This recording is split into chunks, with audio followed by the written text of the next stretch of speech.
Diana is my name. As a child, I was the princess of a palace that I could not comprehend. Despite having more money than other nations, my parents, may they rest in peace, made sure I understood the value of every dollar. Dad used to say, money talks, but wisdom listens, and Mom insisted that I understand budgeting before I could even spell. Before it wasn't, living in luxury was a dream come true. My fairy tale became a harsh, somber reality when their private plane crashed when I was 12. Grandma brought me in overnight. Our humble home was a great cry from the luxury I was accustomed to. It was a different type of existence, one in which love and care, rather than worldly possessions, were the luxury. Until I was 25, my inheritance was a far-off promise. So, with Grandma's help, I adjusted, gained knowledge, and flourished. My grounding and my getaway was college. Alex entered the picture at that point. He was a scholarship student with a golden heart and a wit that could cut through any facade, and he was as distant from my world as it could be. I was surprised by how well we clicked. The experience of bringing him home to meet Grandma was nerve-wracking. I had kept the money from him. Grandma had said, "Better he doesn't know, not yet," and I could see that she was right. Alex should love me for who I am, not how much money I make. With my guts in knots, I introduced them. "Grandma, this is Alex," I said. Alex said, "Nice to meet you, ma'am," and Grandma gave him a hearty handshake. Grandma said, "Sit, sit," her eyes sparkling as she observed Alex's apprehensive stance. "You're the young man who stole." Alex reddened, a sheepish smile spreading across his face, my granddaughter's heart. We sat down, and the talk went more smoothly than I could have imagined. I guess you could say that, ma'am," I said. Grandma told me tales about my parents and me when I was younger, memories that made Alex laugh and smile at me in a way that warmed my heart. Grandma replied, "You've got a good one here," gesturing at me while glancing at Alex. "She is influenced by her mother. She is compassionate and strong, but don't let her fool you. She also has a little mischievous streak." "I can see that," Alex said with a laugh as he squeezed my hand beneath the table. The rest of the evening was spent telling stories and laughing. Alex seemed to have always been a part of our world. I knew I had made the proper decision to include him in this phase of my life when he later assisted Grandma with the dishes. Later, as we were walking him out, Alex turned to face me gravely. "Your grandma's amazing, and hearing about your parents, your life, I feel like I understand you more." As I nodded, a knot started to develop in my throat. "Alex, I'm happy. I suppose there's more to me than meets the eye." Grinning, he drew me into an embrace. "I'm here for every layer of it. I care about you, regardless of what's in your money account." I gave him a stronger embrace in return than I had ever given him. I was aware of the gravity of the secret I was concealing, but I also knew I could trust him at that very moment. I prayed the delicate balance wouldn't topple over and spill. There was the type of stillness that is too dense to break on the voyage to Alex's parents' house. Alex's hands were clutching the driving wheel more tightly than normal, and I could see he was anxious. "You sure you're ready for this?" In an attempt to start a conversation, I inquired. "Yes, my mother alone can be a bit much. Please don't take anything she says personally." Alex tried to grin reassuringly, but his eyes fell short. As we drew up, the home seemed large and menacing. I felt my gut turn to knots. There was no going back now. This was it. Gloria, Alex's mother, entered the room just as we were about to leave. She assessed me in a way that made my skin crawl as her eyes fell on me like two laser beams. She continued, "So this is the girl you've been hiding," in a tone as icy as the Italian marble flooring. "Mom, this is." Gloria motioned Alex away before he could continue. "I am aware of her identity. Let's sit down." I made some tea. Unwilling to be disregarded, she led us into a living area that had more of the feel of a showroom. Gloria wasted no time in getting the tea. "I've heard that your grandma reared you," she added. It must have been quite the humble upbringing, with the term humble seeming more like an insult. I tried to maintain my composure by clenching my jaw. It was my grandmother, taught me valuable life lessons, not just idle chatter. A sneer twisted Gloria's lips. "I understand. Have your parents passed away too soon?" I listened. "It's terribly tragic. How does one manage without the right direction?" Alex, obviously uneasy, stepped in. "That's sufficient, Mom. Let's not." I interrupted, feeling a wave of rebellion. "No, it's okay, Alex," I said. "Yes, it was difficult, and my parents are no longer with us. However, I overcame it. Helped shape who I am." Gloria looked straight ahead as she sipped her drink. "Interesting. And my love, what about your future? Are you simply following in my son's footsteps, or do you have any plans?" It hurt. I inhaled deeply while remembering myself of my purpose. "I have plans, large ones, and I can do them without riding on anyone's coattails." Tension permeated the air. Bless him, Alex attempted to shift the conversation. "Mom, please don't do this. We're here to spend time together." With a deliberate gesture, Gloria put down her teacup. "I'm only attempting to comprehend the woman my kid has selected. A mother's concern for her child's future cannot be criticized." No one was winning the rhetorical tug of war that seemed to go on forever. Lily, Alex's sister, arrived just when I felt I could handle no more. Like her mother, she had an inquisitive yet critical look in her eyes. "You're the well-known girlfriend, and much has been said about you." "Not all good, I might add," Lily replied in a tone that was brimming with contempt. Alex got up just as I was ready to lash out. "That's sufficient, you two. We sincerely come here to share a little bit of our lives with you. Perhaps we should go if it is not something you can appreciate." To put it mildly, the remainder of the stay was uncomfortable. Every chuckle was a bit too loud, and conversations felt forced. However, Alex silently assured me that we were in this together by holding my hand beneath the table. I couldn't help but feel both relieved and frustrated as we departed. As soon as we got inside the car, Alex apologized. "They can be a bit intense." As I saw the house's lights dim in the rearview mirror, I let out a sigh. "It's not your fault, but man, your mom and sister. There's something else." Alex gave a kind of melancholy laugh. "They are indeed. However, we made it through, right?" I nodded, resting my head against the glass. "Survived and stronger." The stars were brilliant and the night sky was clear. It may have been a sign. There would always be a way out of any difficult situation. At our next unpleasant family gathering, the warning was delivered quickly and sharply, like a smack in the face. My future mother-in-law, Gloria, quickly established the law. She said, "If you two are serious about getting married, we're getting a prenup signed," staring at me as if I were defying her. I remained composed, shrugged, and said softly, "All right by me. Your son's money is not what I'm pursuing." Alex appeared to want to hide by crawling into a hole. He was full of promises and excuses when we left. "My mother will obstruct us." His eyes begged me to trust him as he whispered, "I swear we'll be happy." The wedding preparations went quite well, but the storm struck on the actual wedding day.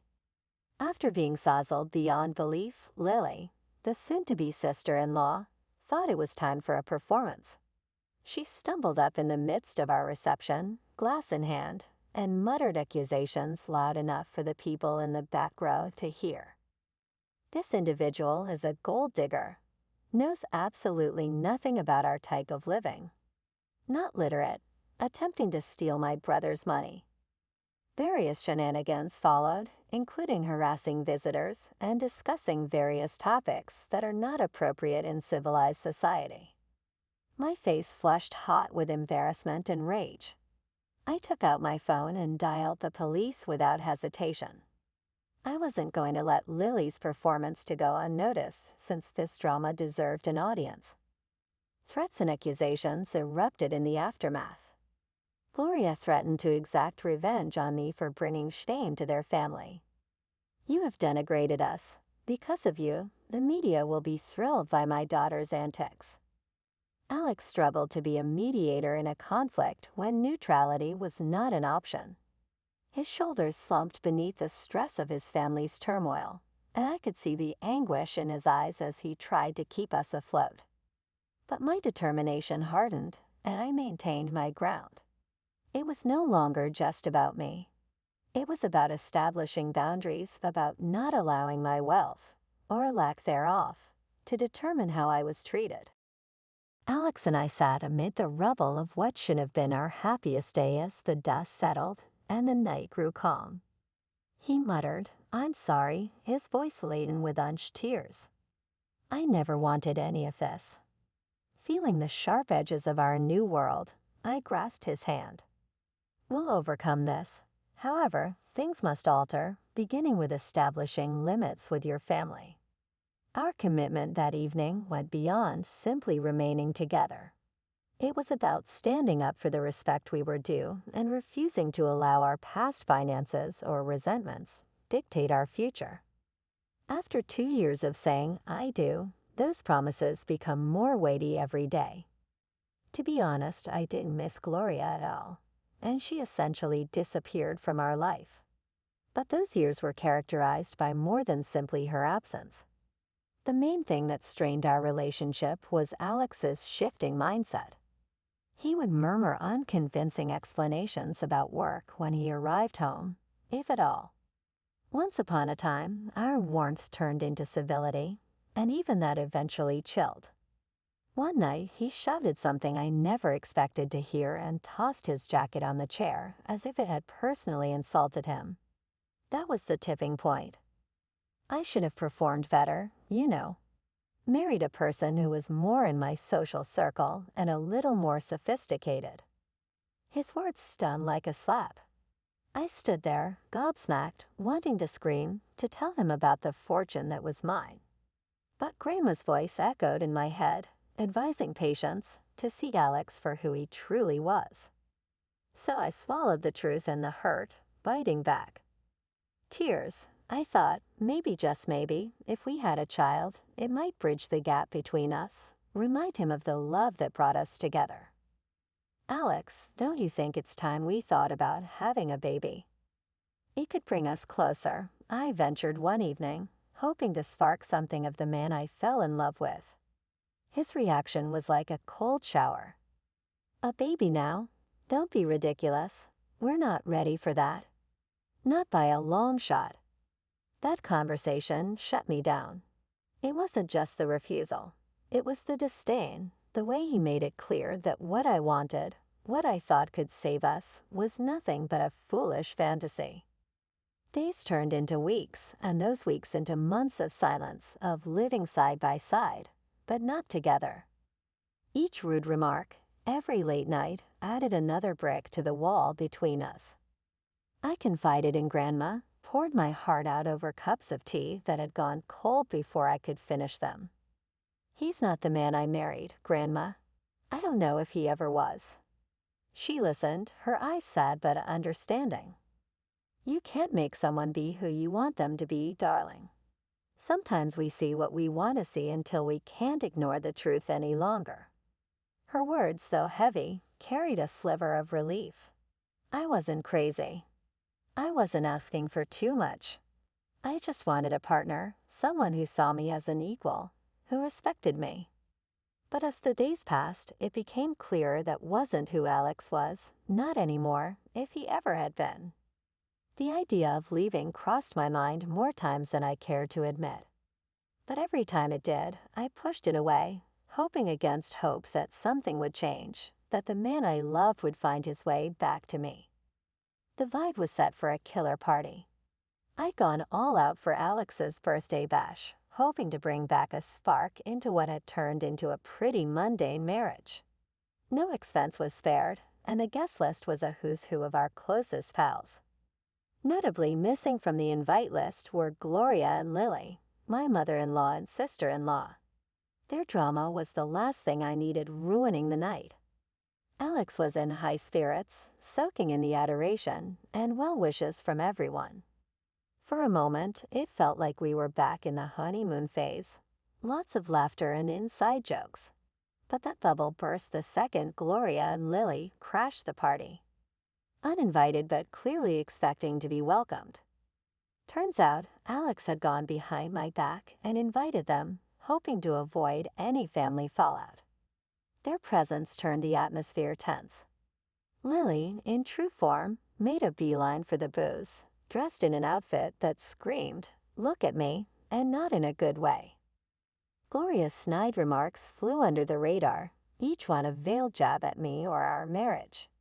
As the night wore on, Lily's antics escalated, fueled by champagne and a need to be the center of attention. She started a rant about me not fitting into their family, how I was unworthy of their name. It was a mess, and Alex was nowhere to be found, too busy playing the good son to notice the circus unfolding. The climax of the evening was when Lily, a few sheets to the wind, decided to air out some dirty laundry, waving around some documents. She slurred out insults, each word a knife. The spectacle ended with her stumbling into the pool, documents flying everywhere. Curious more than worried, I hurried over and collected the strewn papers. As I'd put together what they were, divorce papers signed by Alex, my heart fell. It felt like a stomach punch. Every indication is an act of treachery. As the situation's truth hit me, I stood there feeling numb. Without ever speaking to me, my husband, the guy I had sworn to be with for the rest of my life, decided that our adventure was ended. As I gripped the papers, Alex's signature staring up at me and confirming what I didn't want to believe, the party around me vanished into a haze. This was more than simply a memorable celebration. Everything I believed we had came to an end. In the middle of the confusion following the pool incident, I looked for clarification. As I walked up to Alex with the sopping wet paperwork that had inadvertently revealed a fact I wasn't expecting, my pulse was racing. "Alex, what's this about?" I pushed the divorce papers in his direction and demanded, my voice more forceful than my emotions. His mother interrupted him with a smugness that made my skin crawl before he could reply. "Oh my, it appears that your little plan didn't succeed. You're losing Alex. Did you think you could use a baby to trick him into paying you money?" I looked at Alex, trying to find any trace of the guy I married in his eyes, but he was unable to look me in the eye. His words were not as revealing as his silence. I signed the divorce papers resignedly. I no longer wanted to be a part of them. They were now only a formality, the last chapter of a book. Grandma arrived when the dust had cleared, her presence a soothing influence. Her eyes expressed volumes of understanding, empathy, and an unsaid encouragement that strengthened my determination without her having to utter a word. At that point, she made the decision to tell the truth to everyone in the room, not just to me. Grandma said, "She doesn't need any of your money," in a firm voice. "She will be 25 years old in a month and will receive a fortune that is unimaginable." She was brought up to prioritize people above material possessions and to look for real relationships over money. The weight of her words hung in the air, and the room became quiet. Gloria rapidly started to backtrack, her apologies as obvious as they were fake, her expression changing from smugness to astonishment to a desperate sort of greed. Alex also appeared abruptly ready to change the story, claiming that he was just motivated by his mother and that he never intended to harm me. However, it was too late. The curtain had been raised, exposing the harsh truth of our relationship and its underlying causes. I smiled quietly in response to their apologies, not out of forgiveness, but rather from an inner sense of serenity that came from realizing my value regardless of the fortune that lay ahead.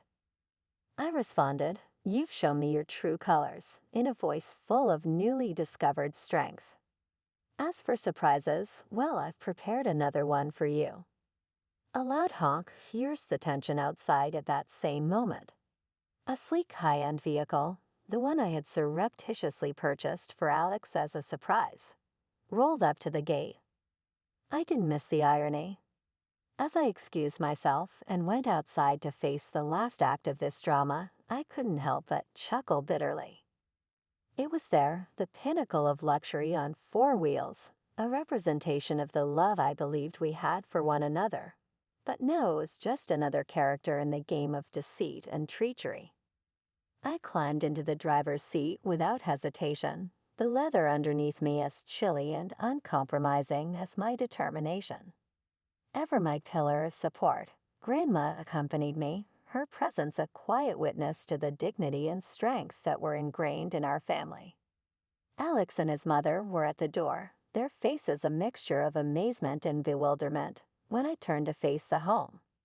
I shouted to them, "Everything from now on goes through my lawyer," in a clear voice that had lost its warmth. Additionally, don't stress over my belongings. I'll arrange for a courier to come get it. Their formerly arrogant and confident looks now conveyed a sense of loss and realization, not just of the money they sought, but also of the person they had undervalued. I turned the key after that. With a lovely sound that promised freedom and fresh starts, the car's engine purred to life. Grandma and I exchanged a glance, a tacit understanding that this was the beginning of a future free from lying and manipulation. The air felt cleaner after the dramatic exits and revelations, as though the truth had not only exposed the dishonesty and greed, but also purified the way forward. The first test of my newly discovered resolution soon arrived, or rather, was called. With a harsh tone that cut like a dagger through the silence, the phone rang. It was Lily on the other end, her voice brimming with an unaccustomed tenderness. "Hey, I just wanted to make things right between us. I mean, we're pretty much the same age. We may become pals." I couldn't help but chuckle a little incredulously. This kind tone stood in sharp contrast to her typical contempt.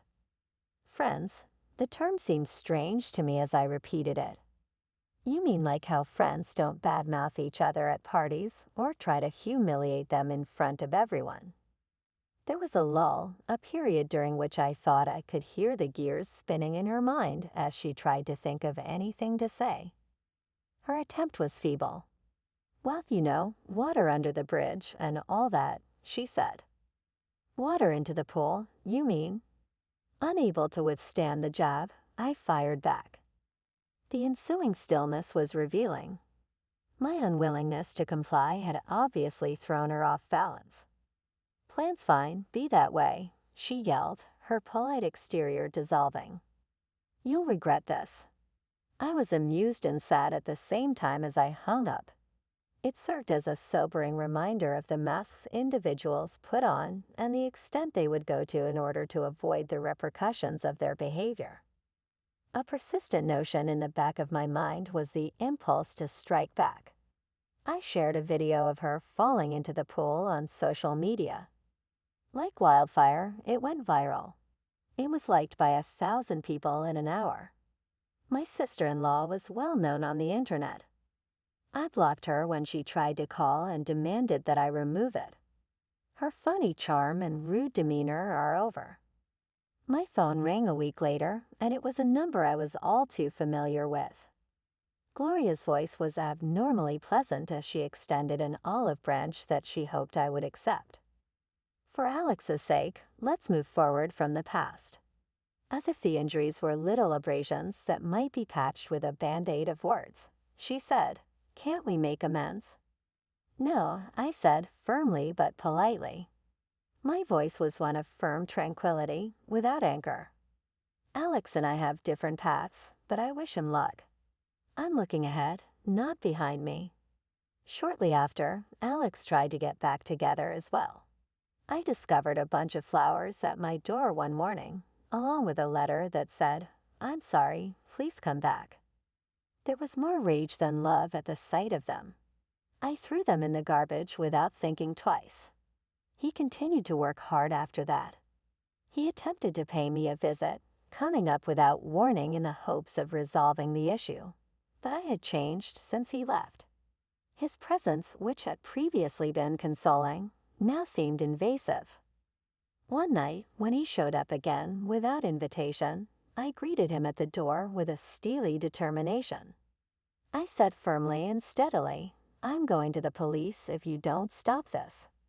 What has been done cannot be undone by your apologies. Really, Alex, it's over." At last he appeared to understand the seriousness of what I had said. His shoulders drooped, and he turned and left after giving it one more long glance. I didn't see him again after that.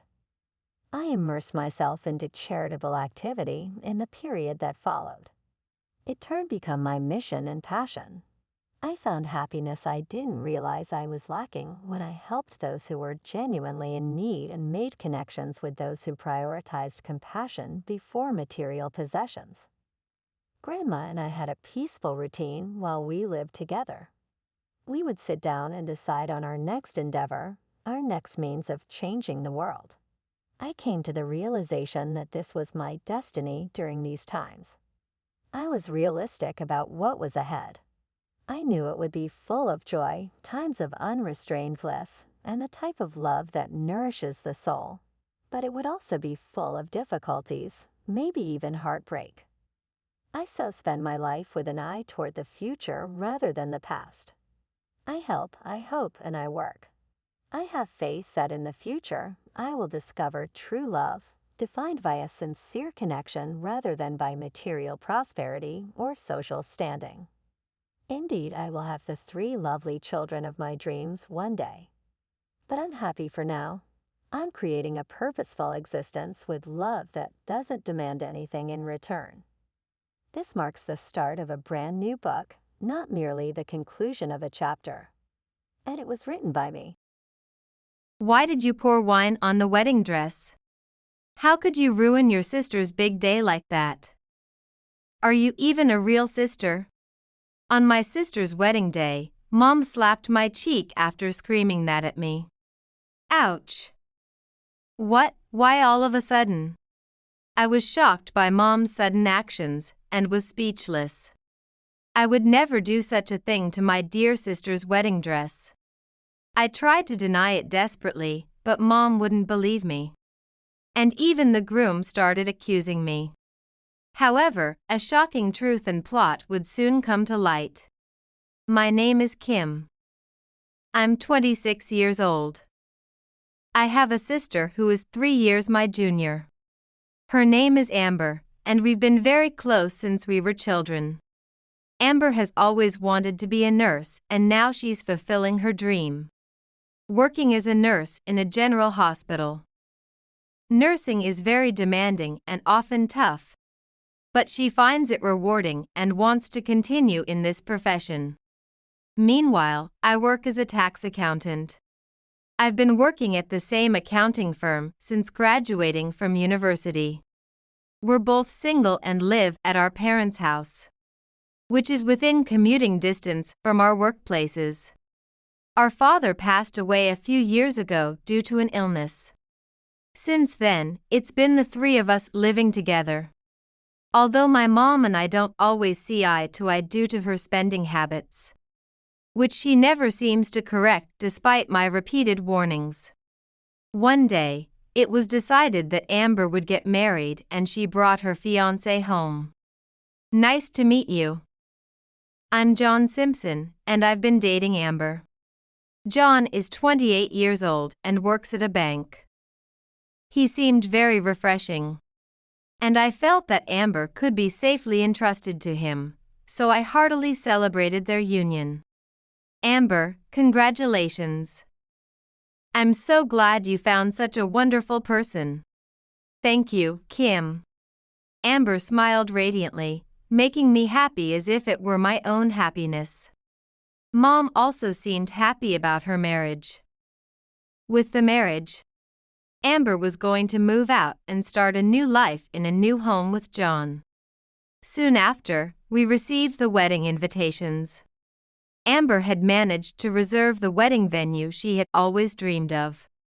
I was also asked to give a speech, and as I prepared it, I eagerly looked forward to the wedding day. Saying there was no sadness in seeing Amber get married would be a lie. But more than that, I wanted her to be happy. I bet Amber will look beautiful in her wedding dress.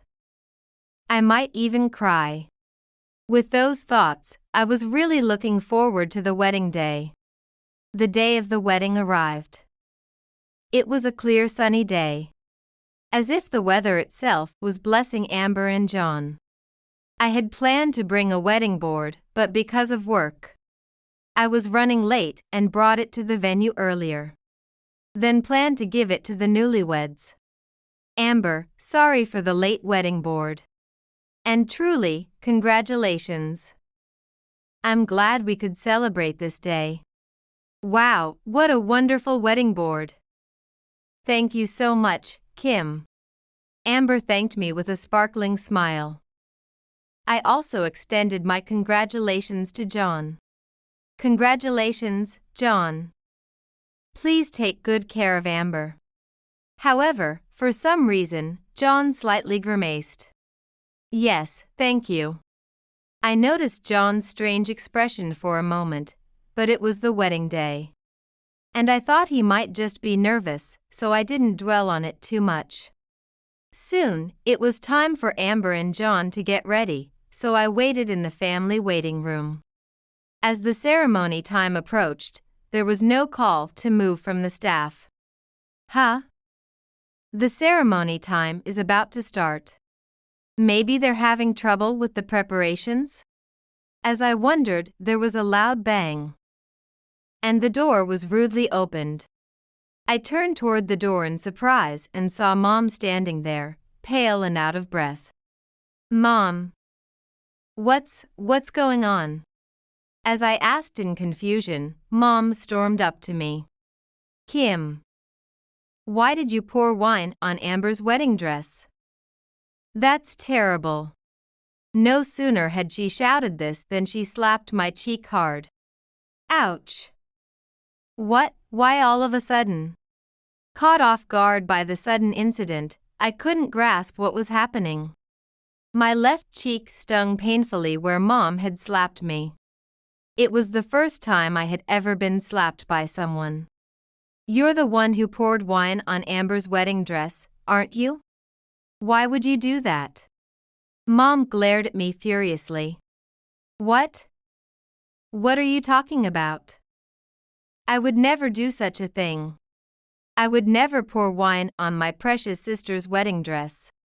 I desperately denied it, but it seemed like Mom truly believed I was the culprit. In fact, Amber's wedding dress is really in such a terrible state. Feeling the blood drain from my face, I quickly followed Mom to the makeup room where Amber was. Indeed, just as Mom said, Amber's wedding dress was stained bright red. And the scent of wine was unmistakable. It was clear that someone had poured wine on her wedding dress. What is this? This is too terrible. While muttering to myself, I turned towards Amber, who stood there dumbfounded in front of her wedding dress. Amber, do you know when the wine was poured? When I asked her, she slowly opened her mouth. Yeah. I went to the restroom before changing into my dress. But when I came back, it was like this. It seems that someone did this terrible thing while Amber was in the restroom.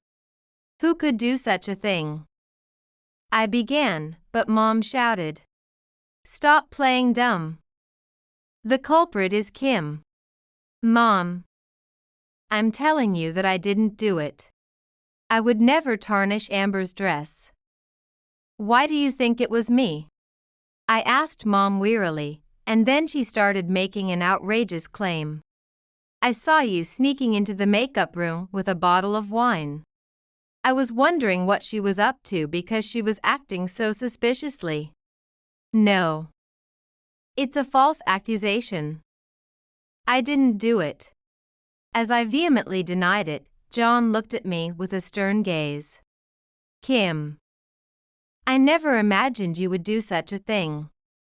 Was your blessing for us just a lie? John, you too. How many times do I have to say I didn't do it? We can't have a wedding in this dress. We'll have to cancel it. Kim, you will take responsibility for ruining our wedding. No, that can't be. But I really didn't do it. Although John accused me harshly, I kept arguing back that I hadn't done it. Stop being so stubborn. Kim, just admit it already. And take full responsibility for ruining the wedding. Why do you insist I'm the culprit? I'm telling you I saw you entering the makeup room with wine. It has to be Kim who did it. As John and Mom continued to accuse me, Amber, who had been silent until then, seemed to realize something and shouted, Kim, run. I nodded at her words and dashed off immediately. Wait. Hold on. I could feel Mom and John chasing after me from behind. If they caught me in a deserted place, they might even resort to violence. I had already been slapped by Mom. I escaped into a control room filled with staff, waiting for Mom and John. I finally caught up. Kim, running away is useless. Mom and John caught up to me, panting heavily and glaring at me. This tragedy is all because of you, Kim. Just give up quietly and take responsibility. You'll also pay for all the wedding costs, and after you've paid. John also shouted, his face twisted into a grin. Are you still saying that? No matter what you say, I didn't do it. I firmly denied the accusations, but John, looking frustrated, declared, the wedding is cancelled. It's all your fault, Kim. The wedding venue staff tried desperately to calm down John and Mom. But they were not listening. At that moment, Amber arrived with another staff member. The staff member said, We've heard all about the situation. There are surveillance cameras in the makeup room, so let's watch the footage together. Upon hearing this, John and Mom started to panic. What? There are surveillance cameras. No, well, there's really no need to check them, right? Right, Mom? Yes, that's right, John. We don't need to see the footage from the surveillance cameras when I saw Kim entering and leaving with the wine with my own eyes. John and Mom clumsily insisted that they didn't need to see the camera footage. Amber calmly told them, John, Mom, let's check the surveillance cameras. I can't believe Kim would do such a thing, and I'm sure she didn't do it. Amber. It was comforting to know that Amber believed in me. Let's all go and check the footage together. You can watch it in that room over there. The venue staff directed. Mom began to protest loudly. Wait. Let's not after all. Everything up to now, forget it. Maybe I remembered wrong when I said I saw it. Yes, I was kind of panicking too. Sorry about that. Let's just call off the wedding for today and leave it at that. As the two of them spoke nonsense, I reached my breaking point. Don't joke around. I've been accused of ruining my dear sister's wedding dress. There's no way I can just leave it like this. I will definitely check the surveillance footage. At my shout, John and Mom flinched. Amber and I, along with the venue staff, went to check the surveillance footage. Mom and John watched us from a distance, looking uncomfortable. The footage clearly showed John pouring wine onto the wedding dress. So it was John all along. I knew it. It didn't make sense for Kim to do such a thing. And it's impossible security-wise at the venue. And yet, John and Mom kept stubbornly accusing Kim. That's. John tried to make excuses, but he was at a loss for words. And John kept demanding that Kim take responsibility for canceling the wedding. Not just pay for the dress. I realized that John and Mom might have been conspiring to take money from Kim. Amber, so that's why you told me to run. Amber nodded at my question. Enraged, I confronted John and Mom. Why did you do this? Just like Amber said, were you two trying to get money from me? No, more importantly, how could you do this on what was supposed to be the brightest day of Amber's life? John then laughed defiantly, his face contorting unpleasantly. Shut up. Don't yap about it, you sisters. Just shut up. I've always been dissatisfied with Amber being just a nurse. What? Amber was shocked by his words. Being a nurse means working nights and it's incredibly busy. And the salary isn't great either. So I thought it'd be more beneficial to marry Kim, who is a tax accountant making good money. What? Stunned by his absurd reasoning, it turned out that John had discussed switching from Amber to me with Mom, who had agreed because she owed John money. They had planned this whole scheme where John would ruin Amber's wedding dress with wine, cancel the wedding, pin the blame on me, and force me to take responsibility. It's impossible for such a plan to succeed. It's too despicable. You both are out of your minds. If you were dissatisfied with Amber's profession, why didn't you discuss it before marriage instead of concocting such a plan to forcefully go through with the wedding? Disgusted, I sighed heavily. Amber, red-faced with anger, screamed at John and Mom. John, I never thought you'd be such a scumbag. And you too, Mom. How could you participate in such a plan and still call yourself a mother? John then snapped back, shut up. Just listen to me. As John began to get violent, his own parents and other relatives quickly restrained him, and the police were called. You are annoying, Amber. You should just give me the money and take care of my parents. Don't defy me even though you're a woman.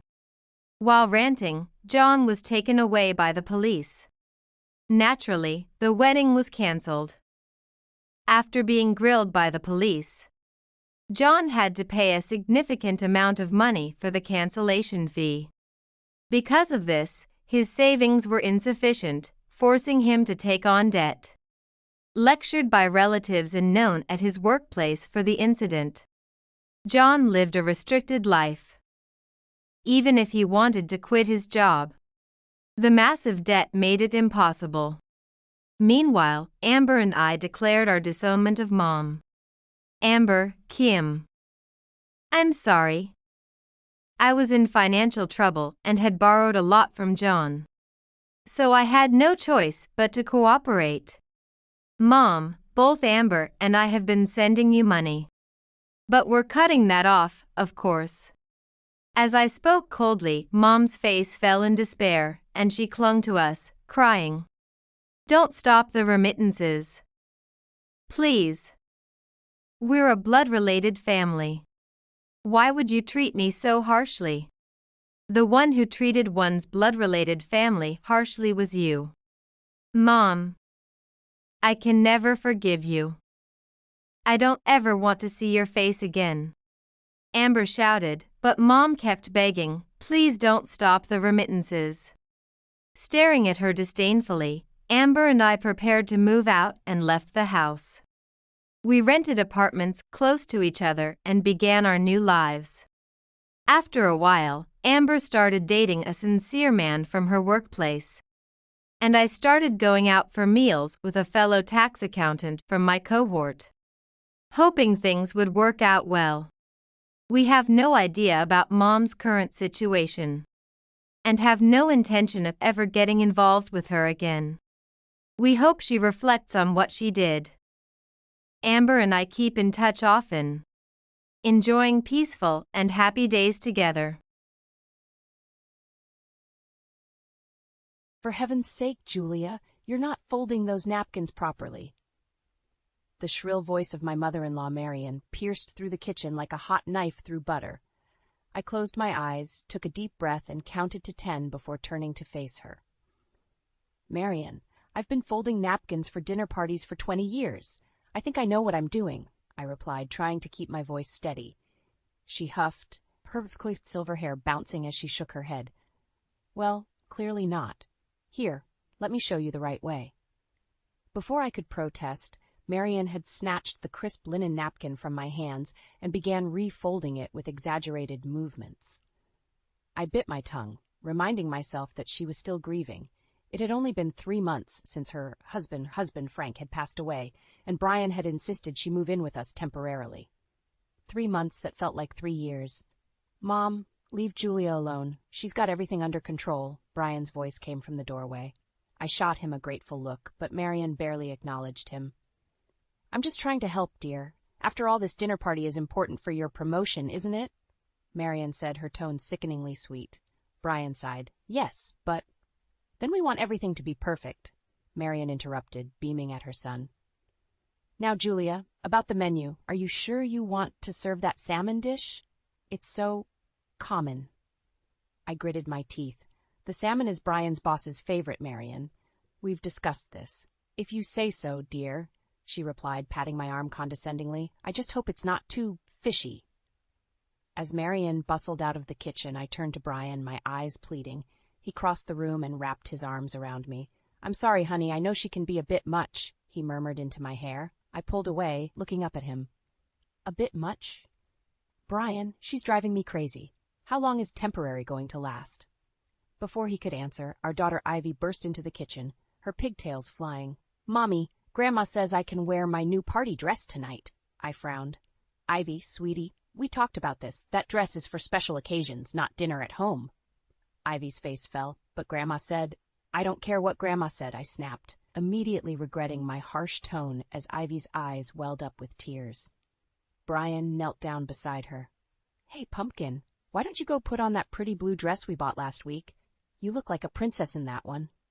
Ivy nodded glumly and trudged out of the kitchen. I sank into a chair, feeling defeated. I'm sorry, Brian. I didn't mean to snap at her. He squeezed my shoulder. It's okay. We're all under a lot of stress right now. Just then, Marian's voice rang out from the living room. Julia, did you move my antique vase? I can't find it anywhere. I closed my eyes, counting to 10 again. I'd better go deal with that, I muttered, standing up. As I walked into the living room, I froze. Marian was standing there, holding the shattered remains of her precious vase. Her eyes were blazing with fury. What have you done? She hissed. I didn't touch it, Marian. I swear, I stammered, my heart racing. She advanced on me, pieces of porcelain crunching under her feet. Don't lie to me. You've always been jealous of my things. You probably did this on purpose. Mom, that's enough. Brian's voice boomed from behind me. Julia would never do something like that. Marian's face crumpled, and she burst into tears. Oh, Brian, your father gave me that vase on our 25th anniversary. It's all I have left of him. As Brian rushed to comfort his mother, I stood there, shell-shocked. How had a simple dinner party preparation turned into this nightmare? And how much longer could I endure living under the same roof as Marian? Little did I know this was just the beginning of a storm that would tear our family apart and push me to limits I never thought possible. The morning after the disastrous dinner party, I found myself standing in the kitchen, staring at the pile of bills on the counter. My hands shook as I sorted through them, the numbers blurring before my eyes. How had things gotten so out of hand? Oh, Julia, you're up early. Marian's voice startled me. I quickly gathered the bills, trying to hide them from her prying eyes. Just getting a head start on the day, I replied, forcing a smile. Marian peered over my shoulder. Are those bills? My goodness, there are so many. Brian can't possibly be okay with all this spending. I felt my cheeks burn. Our finances are none of your concern, Marion. She clicked her tongue disapprovingly. I'm just looking out for my son's best interests. You know, when I was managing our household. Mom, please, Brian interrupted, entering the kitchen. Julia's got it under control. Marion huffed, but retreated to the living room. Brian wrapped his arms around me from behind. Don't let her get to you, honey. We're doing fine. I leaned into him, wishing I could believe that. The truth was we were struggling. Between Ivy's school fees, the mortgage, and now the added expense of having Marion living with us, our savings were dwindling fast. Actually, Brian, I started, turning to face him, I think we need to talk about our budget with your mother here. Mommy. Ivy's excited voice cut through the tension. She bounded into the kitchen, waving a glossy catalog. Look what Grandma gave me. Can we order this dollhouse, please? I took the catalog, my eyes widening at the price tag. Sweetie, this is very expensive. We can't afford. Oh, don't be such a killjoy, Julia, Marion chimed in, following Ivy. Every little girl deserves a beautiful dollhouse. I'd be happy to contribute. I gritted my teeth. Marion, we've talked about this. You can't keep buying Ivy expensive gifts. Well, someone has to spoil her, Marion retorted. Lord knows you're too busy pinching pennies to give her any treats. That's enough, Brian's voice boomed, startling us all. Mom, I appreciate your generosity, but Julia and I make the decisions about Ivy's upbringing. And Julia, can we please discuss our finances in private? Ivy's lower lip trembled. So, no dollhouse? I knelt down, pulling her into a hug. Not right now, sweetheart, but how about we make one together? We can use that big cardboard box in the garage. Ivy's face lit up. Really? Can we start now?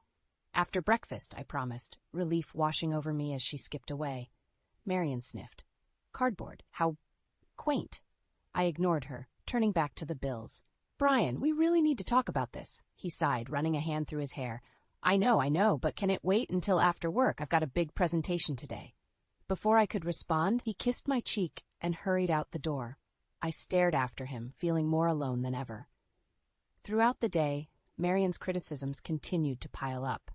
She questioned every purchase I made at the grocery store, scoffed at my attempts to mend Ivy's clothes instead of buying new ones, and even had the audacity to suggest I get a real job to contribute more to the household.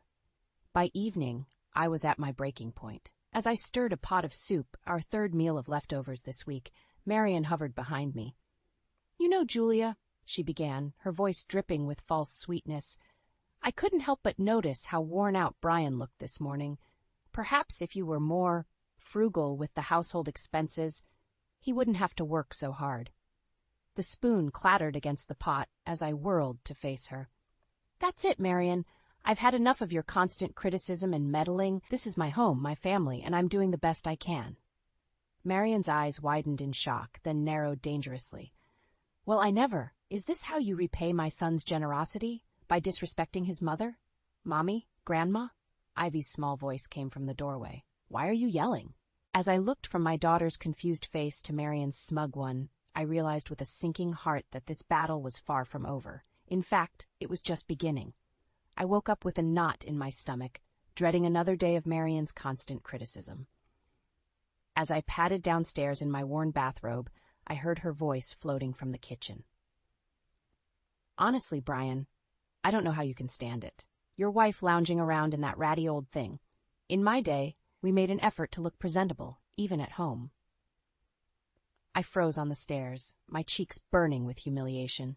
Brian's response was too quiet to hear, but Marion's shrill laugh cut through the air like a knife. Taking a deep breath, I squared my shoulders and marched into the kitchen. Good morning, I said, forcing a smile. Marion's eyes raked over me, her lips pursed in disapproval. Oh, Julia, I was just telling Brian how a little effort goes a long way in keeping the spark alive in a marriage. I bit my tongue, pouring myself a cup of coffee. Brian cleared his throat awkwardly. Mom, please. Julia works hard taking care of our home and Ivy. Of course, dear, Marion patted his hand. I'm sure she does her best. The backhanded compliment stung, but I refused to let her see how much she was getting to me. Instead, I focused on making Ivy's lunch for school. As I spread peanut butter on whole wheat bread, Marion peered over my shoulder. Oh, is that all you're giving her? When Brian was little, I always made sure he had a hot, nutritious lunch. A growing child needs proper fuel, you know? I slammed the knife down on the counter. Marion, I appreciate your concern, but I know what's best for my daughter. Well, excuse me for caring about my granddaughter's well-being, Marion sniffed. I suppose in this modern age, convenience trumps nutrition. Before I could retort, Ivy bounced into the kitchen. Morning, Mommy. Morning, Daddy. Morning, Grandma. Marion's face transformed into a mask of doting grandmother. Good morning, sweetheart. Are you ready for your big day? I frowned. Big day? Ivy's eyes widened. Oh, I forgot to tell you. Grandma's taking me shopping after school for a new outfit for picture day next week. My heart sank. Ivy, honey, we talked about this. We can't afford new clothes right now.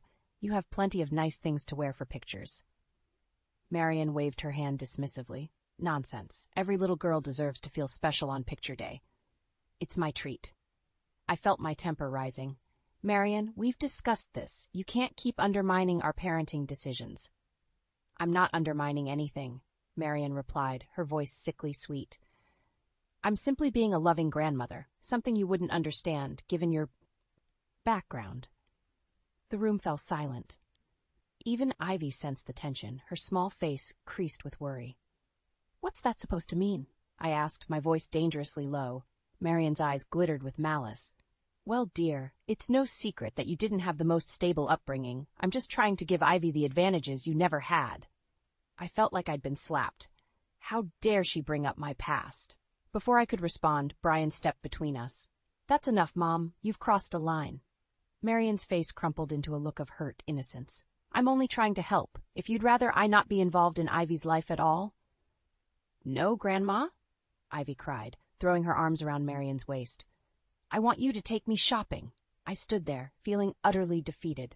Brian shot me an apologetic look, but I turned away, unable to bear his pity. Fine, I said, my voice hollow. Take her shopping, but this discussion isn't over, Marion.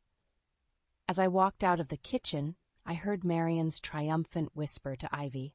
Don't worry, darling. Grandma will make sure you have the prettiest dress in the whole school. I clenched my fists, a newfound determination rising within me. This woman had invaded my home, criticized my parenting, and was now trying to buy my daughter's affection. Something had to give, and soon. Little did I know, the worst was yet to come. I stood in the doorway of Ivy's room, my jaw clenched as I surveyed the chaos before me. Scattered across the floor were piles of new clothes, shoes, and toys, all with price tags still attached. In the center of it all sat Ivy, happily playing with a brand-new tablet. Ivy, honey, I said, trying to keep my voice calm, where did all this come from? She looked up at me, her eyes shining. Grandma took me shopping again. Isn't it great, Mommy? My stomach churned. This was far beyond a simple picture day outfit.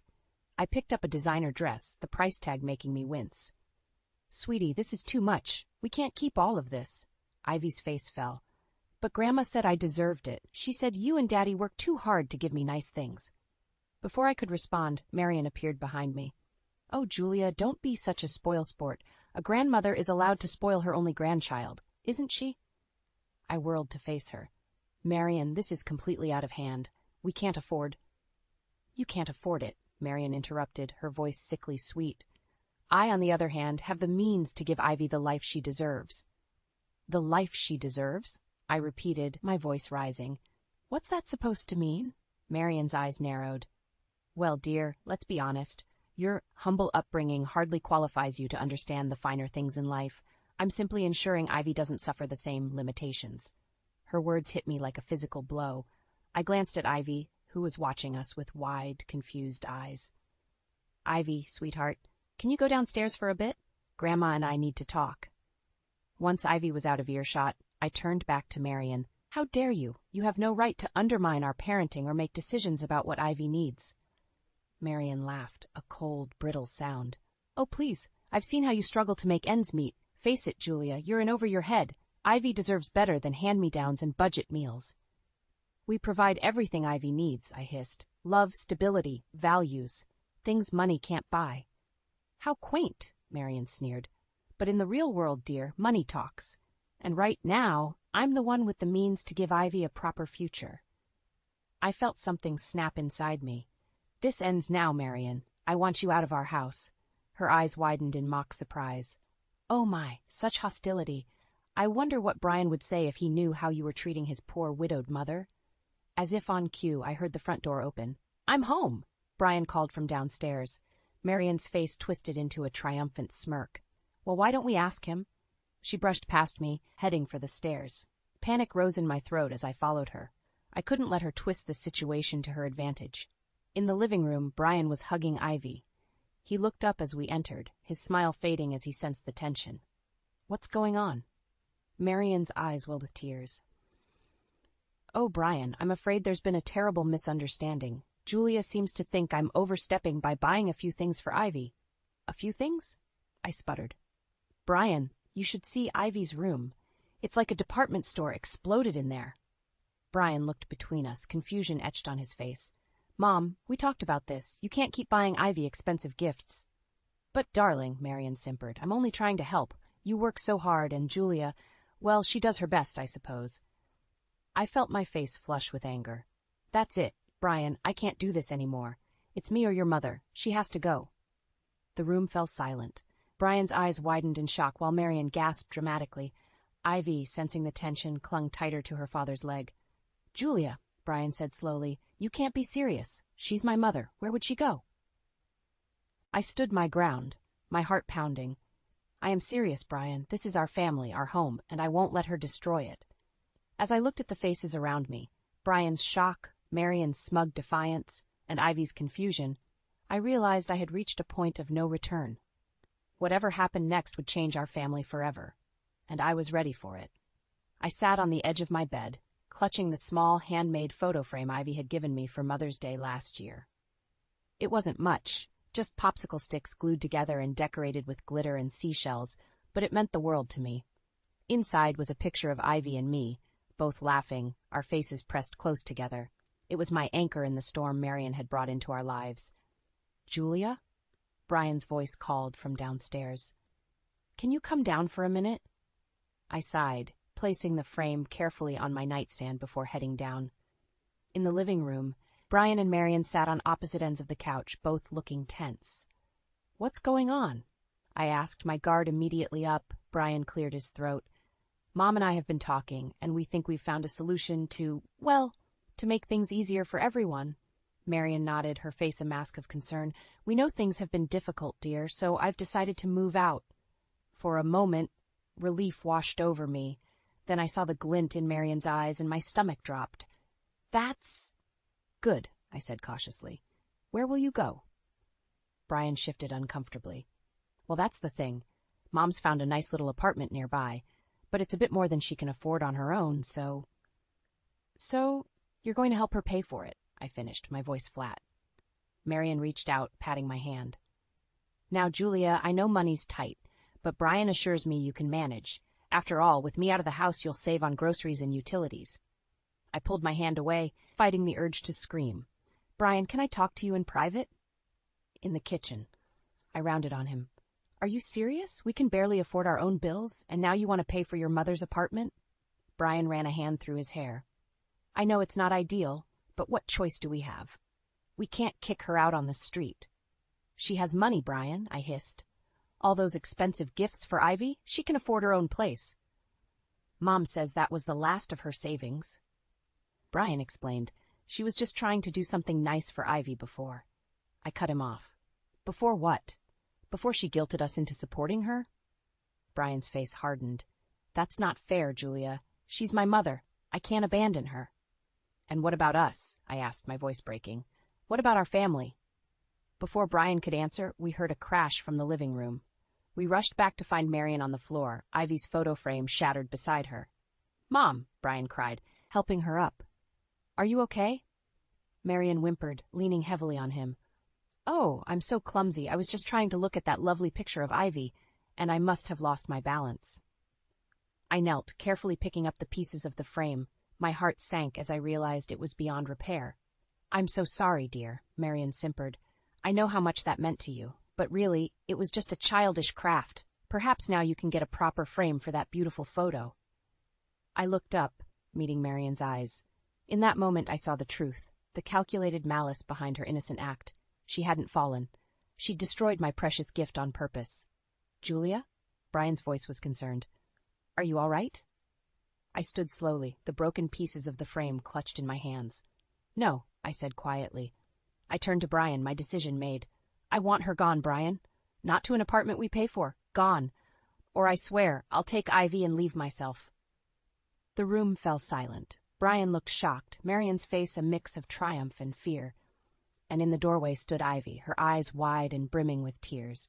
I knew I'd just lit the fuse on a powder keg, but I couldn't back down now. Something had to give, and I was determined it wouldn't be me or my family. Whatever came next, I was ready to fight. The tension in the house was unbearable. Brian had retreated to his study while Marion locked herself in her room, playing the victim. I sat at the kitchen table, my hands shaking as I tried to piece together Ivy's broken photo frame. Mommy? Ivy's small voice startled me. She stood in the doorway, clutching her favorite stuffed animal. Are you and Daddy fighting because of me? My heart broke. No, sweetheart, come here. I pulled her onto my lap, holding her close. This isn't your fault. Grown-ups sometimes have disagreements, but we'll work it out. Ivy's eyes fell on the broken frame. Is that the present I made you? I nodded, forcing a smile. Yes, but don't worry, I'll fix it. Her little face scrunched up in confusion. But I saw Grandma break it. My blood ran cold. What do you mean, honey? Ivy fidgeted, looking down. I saw Grandma pick it up and throw it on the floor. She looked angry. Then she called for Daddy and pretended to fall. I felt a rush of emotions, anger, vindication, and a fierce protectiveness for my daughter. Ivy, this is very important. Are you absolutely sure that's what you saw? She nodded solemnly. I'm sure, Mommy. Grandma lied. Just then, Brian walked into the kitchen. What's going on? I stood up, setting Ivy down gently. Brian, Ivy has something to tell you. As Ivy recounted what she'd seen, Brian's face went through a range of emotions, disbelief, shock, and finally, anger. That can't be true, he muttered. Mom wouldn't. I'm not lying, Daddy, Ivy insisted, tears welling up in her eyes. Brian knelt down, hugging her. I believe you, sweetheart. Why don't you go play in your room for a bit? Mommy and I need to talk. After Ivy left, Brian turned to me, his face pale. Julia, I don't know what to say. Before I could respond, Marion's voice rang out from the doorway. Well, I certainly have something to say. How dare you turn my own granddaughter against me? I whirled to face her. We didn't turn anyone against you, Marion. Ivy saw what you did. Marion's face contorted with rage. You little liar. Brian, surely you don't believe this nonsense? Brian stood, his voice quiet but firm. Mom, Ivy has no reason to lie. But you've been manipulating us from the start, haven't you? Marion's eyes widened, then narrowed dangerously. I see. So this is how it's going to be? You'll choose your wife's delusions over your own mother? They're not delusions, Mom, Brian said. I've been blind to it, but Julia was right all along. You've been trying to drive a wedge between us since you moved in. Marion laughed bitterly. Oh, please. I've only ever wanted what's best for this family. If Julia can't handle a little constructive criticism, that's hardly my fault. Constructive criticism? I exploded. You've undermined me at every turn, spoiled Ivy rotten, and now you've destroyed something precious to me out of spite. You can't prove anything, Marion hissed. Actually, we can, Brian interjected. I installed security cameras last month after that string of break-ins in the neighborhood. I never thought I'd need to check them for something like this, but... Marion's face drained of color. You spied on me? Brian shook his head, looking pained. No, Mom. We trusted you, but now I think it's time we saw the truth. As Brian left to retrieve the footage, Marion turned to me, her eyes blazing with hatred. This isn't over, Julia. You may have won this battle, but I promise you'll regret the day you ever crossed me. I stood my ground, meeting her gaze. No, Marion, you're the one who's going to regret ever trying to destroy my family. The sound of Brian's footsteps returning made us both turn. He stood in the doorway, laptop in hand, his face a mask of shock and disappointment. I've seen enough, he said quietly. Mom, I think it's time you left. For good. As Marion's face crumpled in defeat, I felt a mix of triumph and sadness. We'd won, but at what cost? The family was fractured, trust was broken, and the road to healing seemed impossibly long. But as I looked at Brian, seeing the determination in his eyes, I knew we'd face whatever came next together. The storm wasn't over, but for the first time in months, I could see a glimmer of hope on the horizon. The silence in the house was deafening. Brian sat at the kitchen table, his head in his hands, while I paced the floor, my mind racing.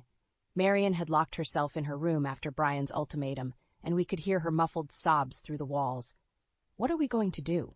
I asked, my voice barely above a whisper. Brian looked up, his eyes red-rimmed. "I don't know, Julia. I never thought. She's my mother. How could she do this to us?" Before I could respond, we heard a crash from upstairs, followed by Ivy's scream. We bolted up the stairs, our hearts pounding. Ivy stood in the hallway, tears streaming down her face, pointing at Marian's room. "Grandma's throwing things," she cried. Brian tried the door, but it was locked. "Mom," he shouted, pounding on the wood. "Open the door." Another crash, followed by the sound of breaking glass.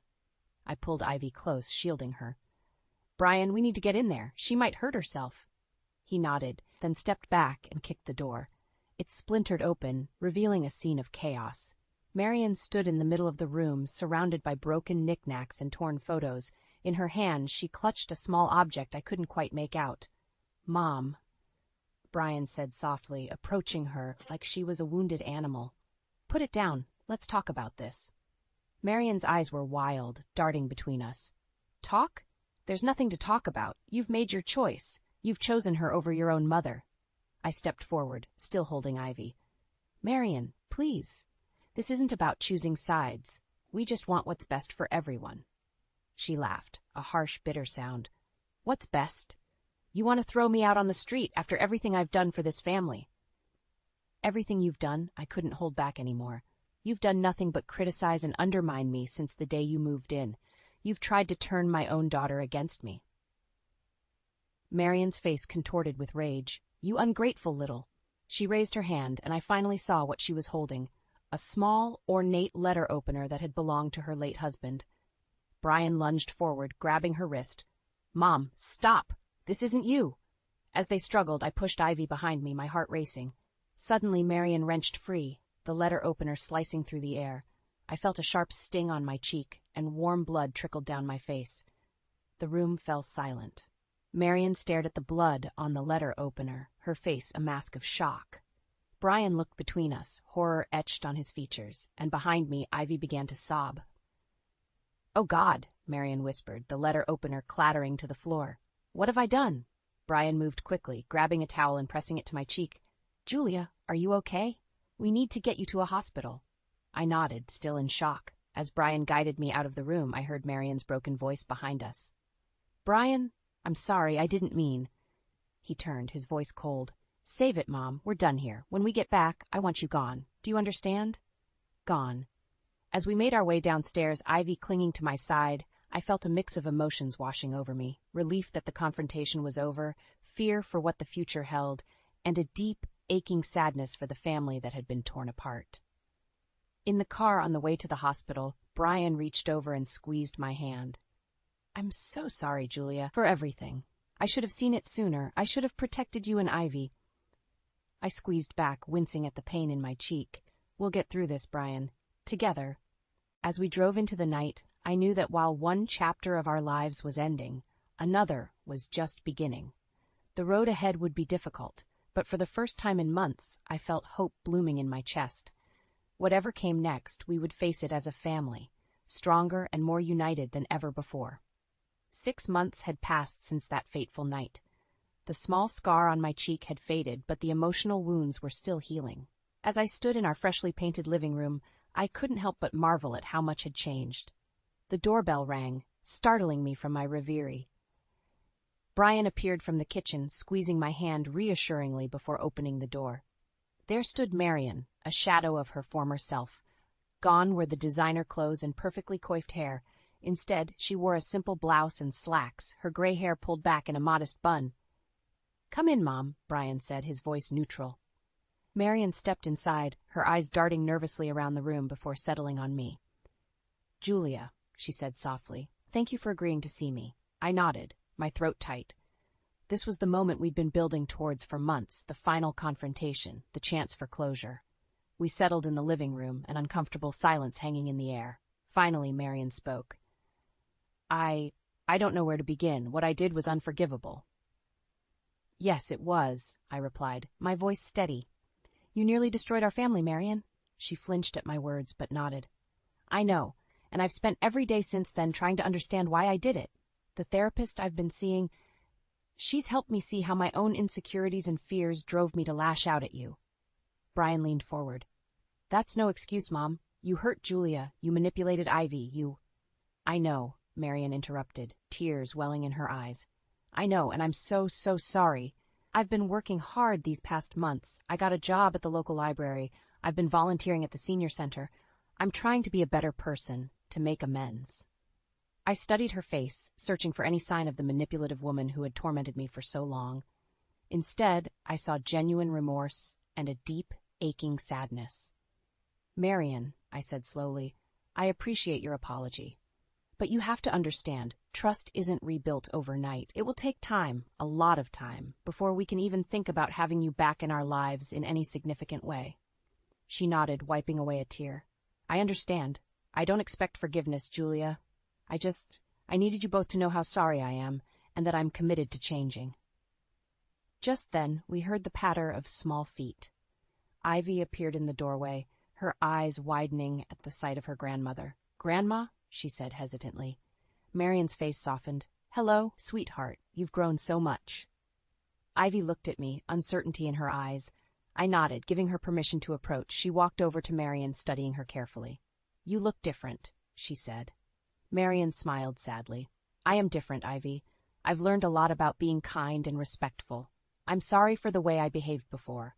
To my surprise, Ivy reached out and patted Marian's hand. It's okay, Grandma. Mommy says everyone makes mistakes sometimes. The important thing is to learn from them. I felt a lump form in my throat at my daughter's wisdom.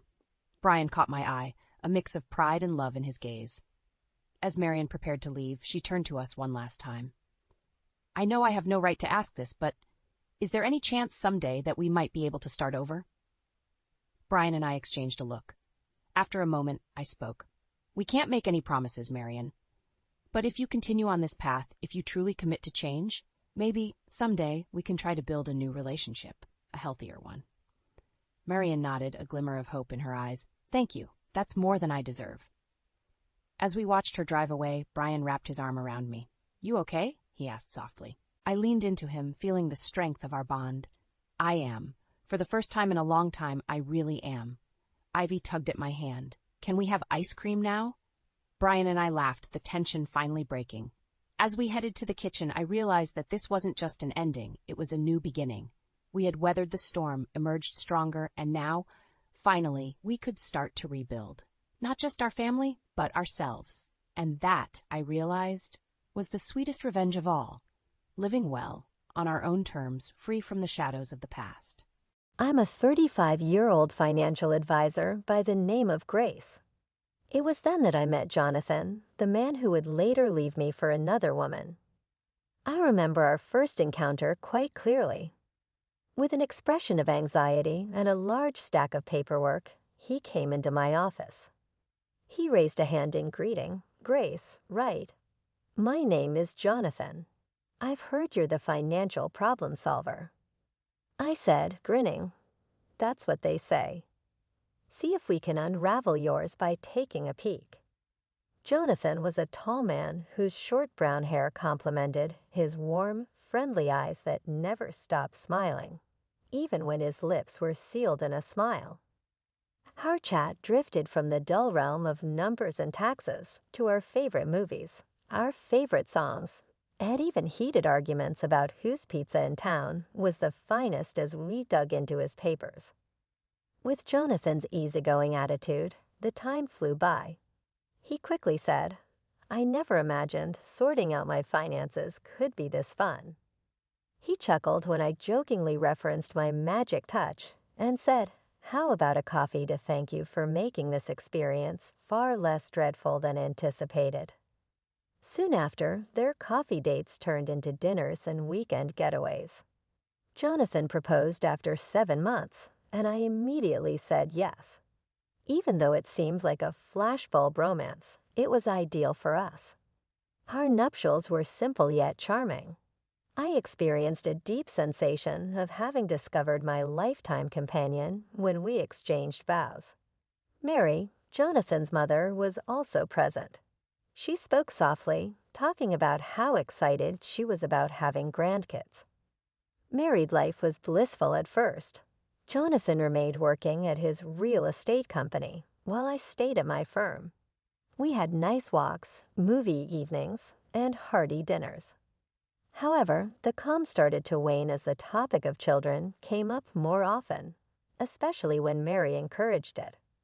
Her informal remarks quickly evolved into an unrelenting plea for grandkids. It became regular to get phone calls asking how I was doing with my pregnancy and comments made during visits regarding how a kid would complete the family. "Mom, give us some time." Jonathan attempted to joke away the strain, but it just grew more. I tried to be empathetic at first, trying to appreciate her enthusiasm about being a grandma. Still, her constant meddling started to wear thin. I confided in Jonathan one evening, saying, "Your mom needs to give us some space.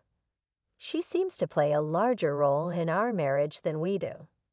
Jonathan seemed uncomfortable, but he waved my worries away, saying it was only her excitement. Mary's grip on our life grew stronger and went beyond her obsession with her grandkids. She had views on everything, including our eating habits and money management. Jonathan's phone rang one Saturday morning when he and I were having breakfast. It was Mary, and Jonathan placed her on speaker as usual. "Jonathan, how are you both doing with your food?" "Recall that conception depends on a nutritious diet," she stated sternly. While I forced a tight grin, overwhelmed by her constant presence in our life, Jonathan laughed and comforted her. She seemed to be observing everything we did. Any issue was becoming worse, adding levels of stress to our marriage that I had not expected. As Mary's visits increased in frequency, one evening she showed up without warning, carrying a bundle of parenting literature. "Grace, you ought to get into these." She hefted the books onto the coffee table and said, "It's never too early to prepare."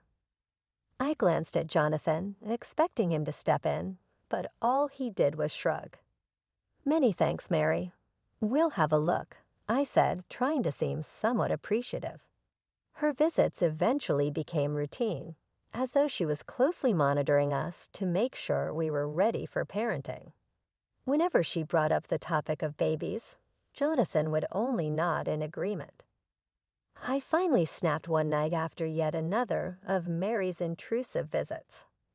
"We need to discuss, Jonathan," I remarked in a frustrated tone of voice. With his eyes fixed on the TV, he inquired, "What's up?"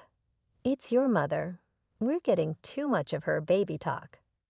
"Without her meddling, we can scarcely enjoy our time together," I said. At last, Jonathan looked up at me.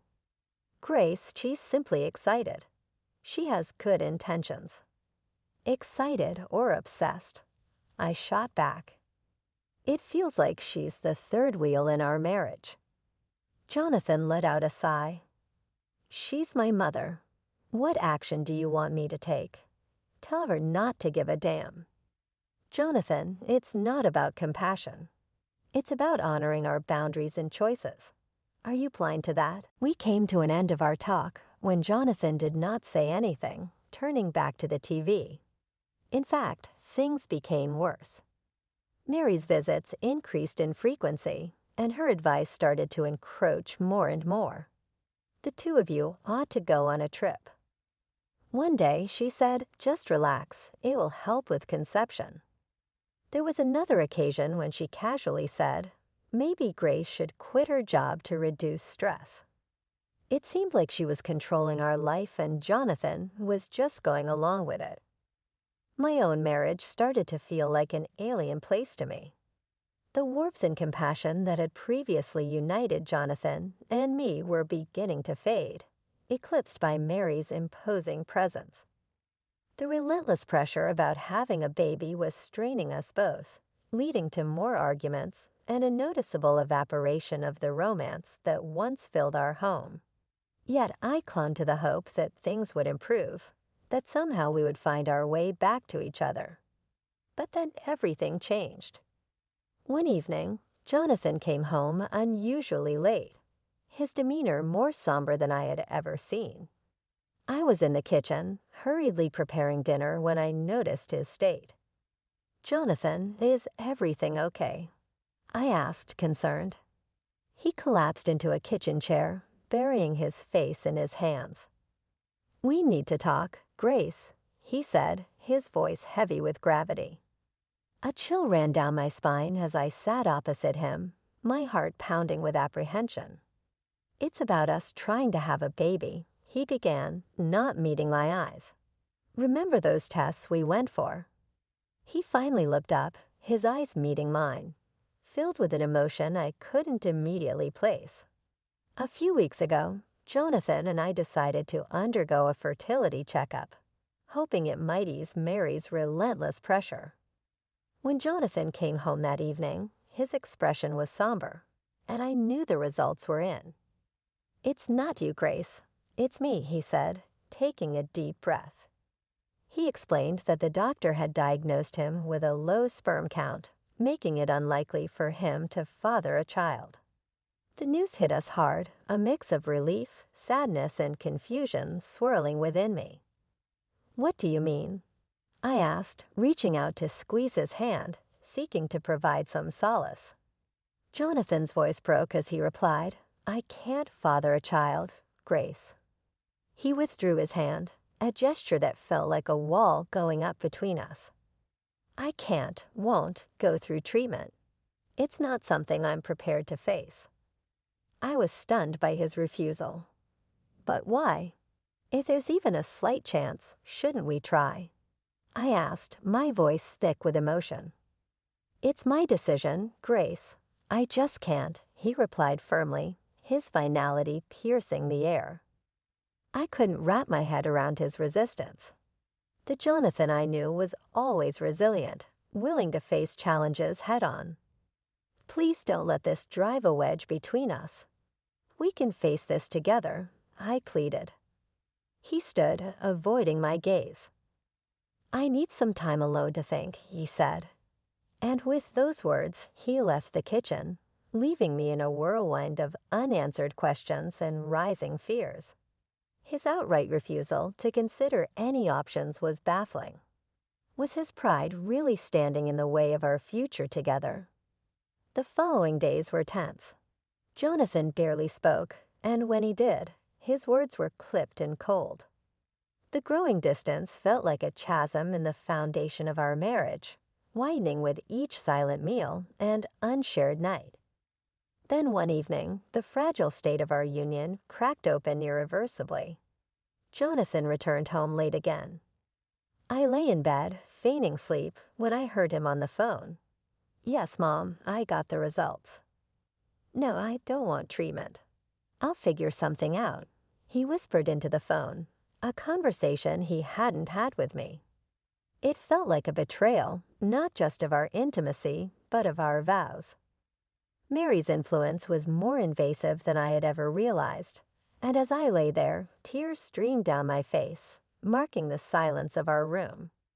Our home had become a shell of the warm, loving environment it once was. We were like two strangers merely sharing the same space, the remnants of our love lost in the shadow of his mother's overbearing influence. Just when I thought our situation couldn't get any more strange, life threw me an unexpected curveball. I had been feeling unwell, attributing it to stress at first, but then I missed my period. Despite the recent news about Jonathan's condition, a part of me dared to hope. I bought a pregnancy test, and sitting in the bathroom waiting for the result was agonizing. Then the indicator showed positive. I was pregnant. For a moment, I was in disbelief. After all the discussions about infertility, this seemed like a miraculous glimmer of hope amidst the ruins of our marriage. That evening, as Jonathan walked in, his usual late self barely acknowledging my presence, I knew I had to tell him. Taking a deep breath, I approached him. "Jonathan, we need to talk," I said, my voice trembling with the weight of our future. He looked up, weary. "What is it now, Grace?" I'm pregnant, I blurted out, the words hanging between us in a heavy silence. Then he let out a bitter, cynical laugh. Pregnant? How? The doctor said I can't. I don't know, but the test is positive. We're going to have a baby, I said, tears starting to well up in my eyes. He stood up suddenly, anger flashing in his eyes. This is some kind of joke, right? You're trying to trap me. I was shocked. Trap you? Jonathan, I'm telling you, we're going to have a baby. Our baby. He paced the room, running his hands through his hair in frustration. No, this can't be. You must have cheated. That's it, isn't it? You cheated on me. I felt as though I had been physically struck. Cheated? How can you even say that? I've been nothing but faithful to you. He wasn't listening, consumed by his rage and disbelief. He shouted, "Get out. I want you out of this house. Jonathan, please, let's talk about this. We can go to the doctor and get a confirmation." I pleaded, but it was like talking to a wall. He stormed out of the room, slamming the door behind him. That night, I slept in the guest room, my mind swirling with emotions. The next day, Jonathan was gone before I woke up. His mother, Mary, showed up instead. The look on her face was a mix of anger and disgust. "You should be ashamed of yourself, Grace, trapping my son with another man's child," she spat. I didn't cheat on Jonathan. This child is his. I defended myself firmly. She laughed coldly. "Do you take me for a fool? My son can't have children. You're just a gold digger trying to secure your future." I was stunned by her cruelty. This is Jonathan's child. I've never been with anyone else. She moved closer, her voice venomous. "You have 2 weeks to pack your things and leave. And don't even think about asking for alimony or child support. You won't get a dime from us." Mary's ultimatum was the last straw. I knew I couldn't continue living in a house filled with resentment and false accusations. It was time to take control of my life, for my sake and for the baby's. First things first, I filed for divorce. It wasn't an easy decision, but it was necessary. Jonathan and his mother tried to make it difficult. They wanted a piece of everything I had, claiming it was their right. But I had a strong case. Everything I owned, all my savings and property, were mine long before Jonathan entered my life. Their attempts to grab what wasn't theirs failed miserably. As for alimony, I didn't ask for a penny. I wanted no financial ties to Jonathan, no reason for him or his mother to interfere in my life again. I was determined to start anew, free from their toxicity.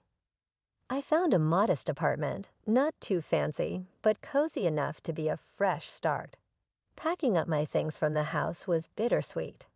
Every photo and every piece of furniture had a memory attached to it, but I was ready to leave them behind. The day I moved out, Jonathan was conspicuously absent. Maybe he couldn't face me, or perhaps he just didn't care. Either way, it didn't matter. I left the keys on the counter and closed that chapter of my life. The first few nights in my new apartment were the hardest. The silence was overwhelming, and the reality of my situation often brought me to tears. But I found comfort in the little life growing within me. Every night I talked to my unborn child, filling my small apartment with whispers of hope and love.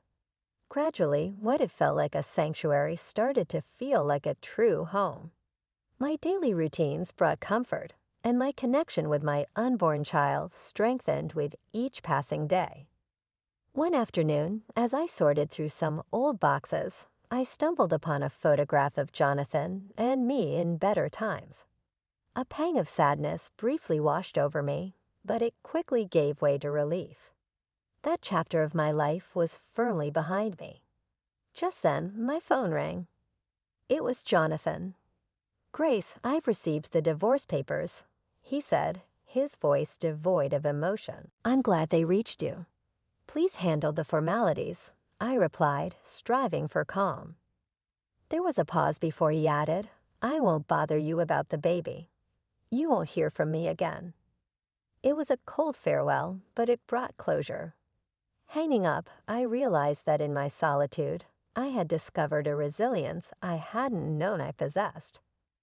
I was ready to face the future, not as Jonathan's estranged wife, but as a strong, independent woman and a devoted mother. On a quiet evening, as I sat reading a magazine, my 5-year-old son, Arthur, played with his toys on the floor. Our peace was interrupted by a knock at the door.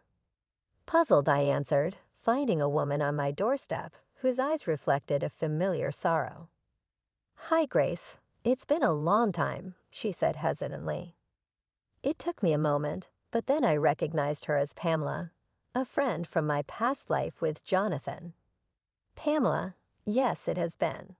What brings you here? I asked. She looked uncomfortable, glancing at Arthur, who was now peeking curiously from behind my legs. I thought you should know about Jonathan, she said, her voice soft. Just hearing his name after all these years sent a shiver through me. What about him? I asked, maintaining a steady tone. Pamela sighed. He's not doing well, Grace. After you left, things went downhill for him. He became an alcoholic, remarried a few years ago, and had another child. But the boy was born with disabilities, and Jonathan couldn't handle it. He left them, divorced his wife, and now he's refusing to pay child support. He's in legal trouble. The news struck me, but not in the way Pamela might have expected. I felt a profound sadness, not for Jonathan, but for his child and the woman he had left behind. That's terrible, I said softly. Pamela nodded. I thought you should know, given your past with him. I appreciated her concern, but knew I had to maintain boundaries. Thank you for telling me, Pamela, but that part of my life is over. Jonathan made his choices, and they have nothing to do with me or my son. Pamela looked at Arthur, then back at me. I understand, Grace. I just thought. I offered a small, sad smile. I appreciate it, Pamela, but my focus is on Arthur and our life now. What Jonathan does or doesn't do isn't my concern anymore. She nodded, seemingly understanding. I hope you and Arthur are happy, Grace. You both deserve it. Thank you. We are, I assured her, glancing at Arthur, now fully absorbed in his toys again. After Pamela left, I closed the door and leaned against it, taking a moment to breathe deeply. The past has a way of sneaking up on you, but I was determined to keep it at bay, ensuring our future remained bright and unaffected by the shadows of days gone by. But I was resolute in my determination not to let the shadows of the past darken the vibrant life I had carefully built for myself and my son. The park was alive that day, buzzing with the laughter of children and the distant barks of dogs at play. I watched Arthur, my heart swelling with pride, as he dashed around energetically, his laughter mingling with the ambient sounds of joy. Suddenly, a familiar voice cut through the air, chilling my warm feelings. Grace, is that you? My heart sank as I turned around. It was Mary, my former mother-in-law, striding towards us with a fixated gaze on Arthur. Mary, I greeted her coolly. What are you doing here? She ignored the frost in my voice, her eyes never straying from Arthur. He's grown so much. He's your son, right? Yes, this is Arthur, I replied, subtly stepping between her and my son.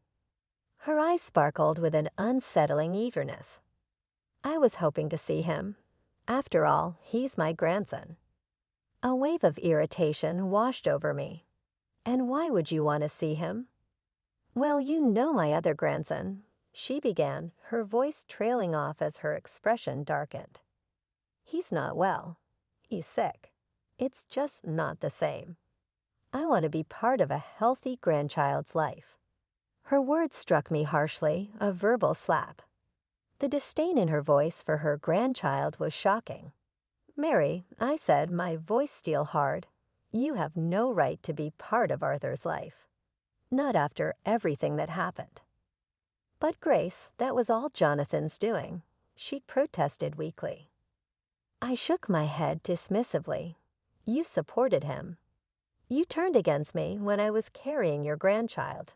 And now you speak with such contempt about your other grandson just because he's sick. That's unforgivable." Mary's face hardened. "You can't keep me away from my grandson." "I can and I will," I declared firmly. "Arthur doesn't need someone in his life who values people based on their health. He will not be part of your twisted view of family." She looked like she wanted to argue further, but I cut her off. "This conversation is over. Stay away from us, Mary. Your presence is neither wanted nor welcomed." Taking Arthur's hand, I walked away, leaving Mary standing alone, her face a mix of anger and disbelief. As we walked, Arthur looked up at me, his innocent eyes brimming with questions. "Mommy, who was that lady?" "That was someone we used to know, sweetheart," I replied gently, "but she's not part of our lives anymore." Later, sitting on the porch and watching the sunset paint the sky with warm colors, I felt a profound sense of peace inside. Arthur's laughter echoed as he played, signaling that life had settled into a calm rhythm, the storms of the past now distant memories. "Mom, look what I made." Arthur's voice pulled me from my reverie as he rushed out holding a drawing in his hands. A picture of the two of us smiling under a big bright sun. "It's beautiful, Arthur," I said, pulling him into a hug. "You're quite the artist." He beamed with pride. "I want to put it on the fridge." "Let's do that," I smiled, following him inside. As we walked, I reflected on how far we'd come. There was a time when the weight of the past once seemed crushing, but now it felt more like a distant echo. Later that evening, after Arthur had drifted off to sleep, I sat quietly with a cup of tea, reflecting on the day's events. The phone's ring broke the silence, and I hesitated before answering. "Hello." "Hi, Grace. Kayla is here." All I wanted to do was check in. "How's it going for you and Arthur?" "Kayla, we're doing well." With a smile on my face, I answered, "Arthur's growing up so fast." "I was made aware of your encounter with Mary. Are you all right?" There was warmth and care in her voice. I exhaled. Yes, it caught me off guard, but it's all right. It is only an additional memento of the past. You've come a long way, but I know it's difficult. Grace, you've created an amazing life for yourself and Arthur, and you're strong, she remarked in a supportive manner. Many thanks, Kayla. It has great significance. Her comments were like a warm blanket wrapped around me. We chatted for a while longer about ordinary things, brief but consoling bits of life. This relationship with my sister served as a crucial reminder of my support network, especially on the days when everything seemed overwhelming. I hung up and went to the living room, where Arthur's drawing sat on the fridge, looking pleased. Upon closer inspection, I saw how much we had both matured. Healing and fresh starts had taken precedence over the hurt and rage of the past. I crept over to Arthur's chamber and watched him go off to sleep. I leaned down and gave him a gentle forehead kiss. I said, "Good night, my little artist." I stood back on the porch and watched the stars come up in the night sky. It was true that the memories of the past were fading and losing their grip on me. Hope, a quiet strength, and the unwavering love of a mother for her kid replaced them. This new chapter was about more than simply moving on. It was about thriving in the warmth of fresh starts and the solace of strong family ties.